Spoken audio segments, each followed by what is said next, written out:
Hi ನಮಸ್ತೆ, welcome back to my mini blog. ಇವತ್ತು ಮನೇಲಿ ಹಣ್ಣು ಇತ್ತು ಅಂತ ನಮ್ಮ ಮನೆಯವರು ಹಣ್ಣನ್ನ ಕಟ್ ಮಾಡ್ತಾ ಇದ್ರು. ಹಾಗೇನೆ ಹಣ್ಣು ತುಂಬಾನೇ ಇರೋದ್ರಿಂದ ಇದರಿಂದ ಏನಾದ್ರೂ ಸ್ವೀಟ್ ನ ಮಾಡೋಣ ಅಂತ ಹಣ್ಣು ಕಡ್ಬನ್ನ ಮಾಡೋಣ ಅಂತ ಮಾಡ್ತಾ ಇದ್ದೀನಿ.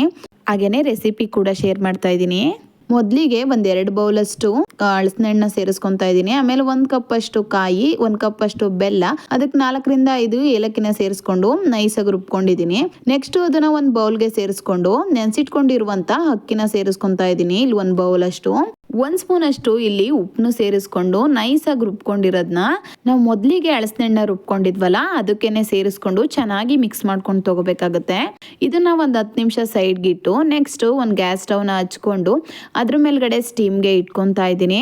ಆಲ್ರೆಡಿ ಬಾಳೆ ಎಲೆನ ಸ್ವಲ್ಪ ಬಿಸಿ ಮಾಡಿರೋದಕ್ಕೆ ಅದಕ್ಕೆ ಸ್ವಲ್ಪ ತುಪ್ಪನ ಸವರ್ಕೊಂಡು ಅದಕ್ಕೆ ನಾವು ಮಾಡಿಟ್ಕೊಂಡಿರುವಂಥ ಹಿಟ್ಟನ್ನ ಸೇರಿಸ್ಕೊಂಡು ನೀಟಾಗಿ ಕ್ಲೋಸ್ ಮಾಡಿಕೊಂಡು ಹಬೆಲಿ ಒಂದು 10 ರಿಂದ 12 ನಿಮಿಷ ಬೇಯಿಸ್ಕೊಂಡ್ರೆ ಹಲಸಿನ ಹಣ್ಣಿನ ಕಡುಬು ಕೂಡ ರೆಡಿ ಆಗುತ್ತೆ.